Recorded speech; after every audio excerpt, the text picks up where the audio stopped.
Today we're stripping paint off of a 1968 Mustang Fastback big block. What's up, YouTubes? And here I am. I have been doing a great deal of body work. This is the sort of thing you have to do in order to get down to the basics of where your project really is from a body and paint perspective. And unfortunately, in that process, you're going to find any number of prior sins. Let's watch. Here's the littlest of the doggies. There's a Prissy. Yeah. Prissy, what are you doing? What are you doing? Mr. Nixon.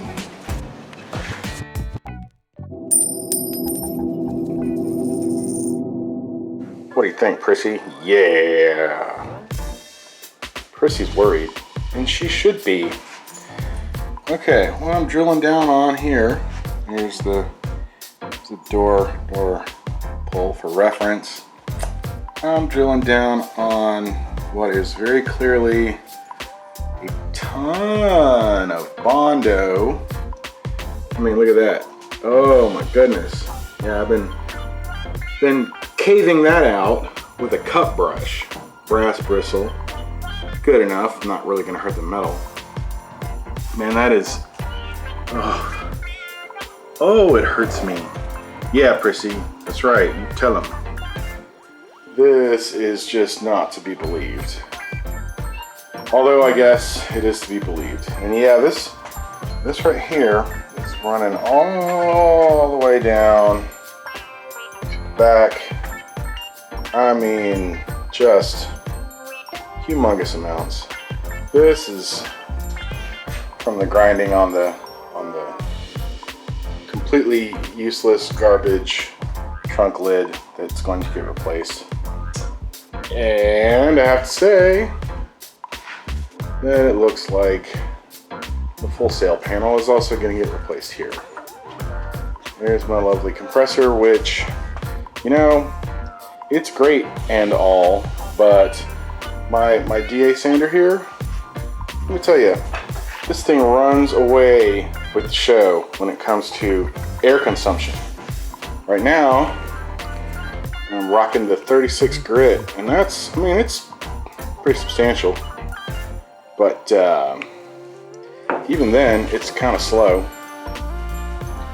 And I have to let the compressor get up to pretty close to full pressure.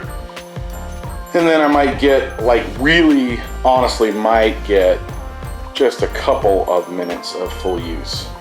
Here's our brass cut brush, yeah.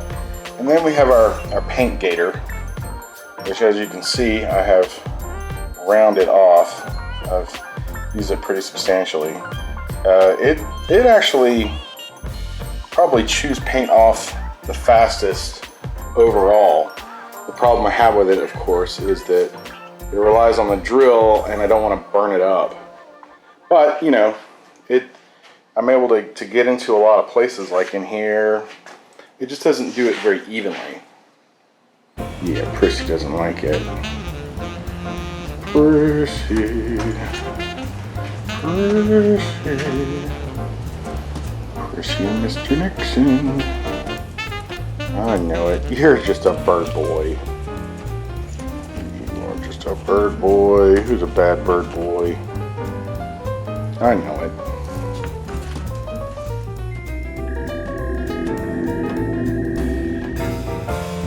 I am genuinely hacked off.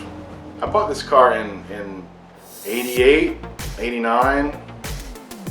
There's damage that predates me buying the car, and I know this because when I originally got it, it was Gulfstream Aqua.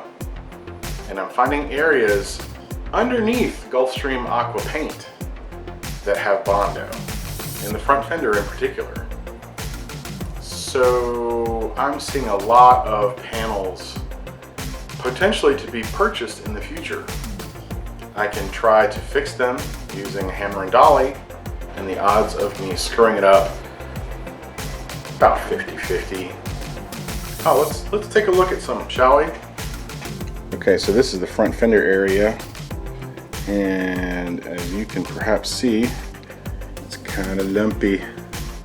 This is nice and lumpy, and the Michelangelo of Bondo had managed to rebuild this style line with Bondo, which is kind of impressive in a way, but also rather depressing in another way, because I don't want to rebuild a style line with Bondo. I just don't. I'm putting my finger in this. This is just a hideous caved in area, which is what you do when you're a lazy body person and you don't really want to fix it right, so you whack it down with a hammer and you fill it with a bunch of filler. There's a ridge, indentation. It's awesome. Oh, I'm so angry. I can tell you what I found in these layers. Let's see, forged sheet metal, primer, original paint, Bondo, a lot of Bondo, then more primer, then more Gulfstream Aqua paint, which is how I got the car, and then primer, and then white paint. So that's a bunch of layers, and some pretty thick Bondo. The paint is just flying off, and cracking, and checking. Not exactly my jam. Not my jam at all, actually. This is an opportunity, right? It's an opportunity to do it right. The body lines don't line up. I mean, let's look at it.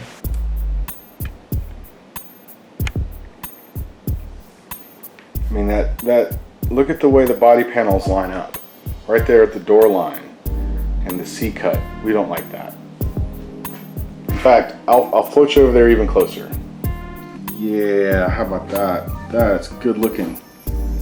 That is awesome.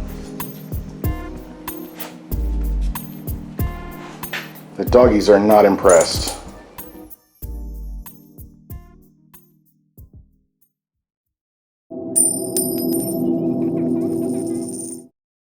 I've already put hours and hours into just the paint removal that I've done so far, and there has been quite a bit of it, and it's still just a drop in the bucket. There's still going to be horrible things that I'm going to find. There are still a number of surprises, rust, bad bodywork, who knows what. Animal damage, collision damage. But this is what the truth looks like. This is what projects look like. This is the reality. This is not a toy. Okay, that's all I got for this episode. See y'all. Bye now.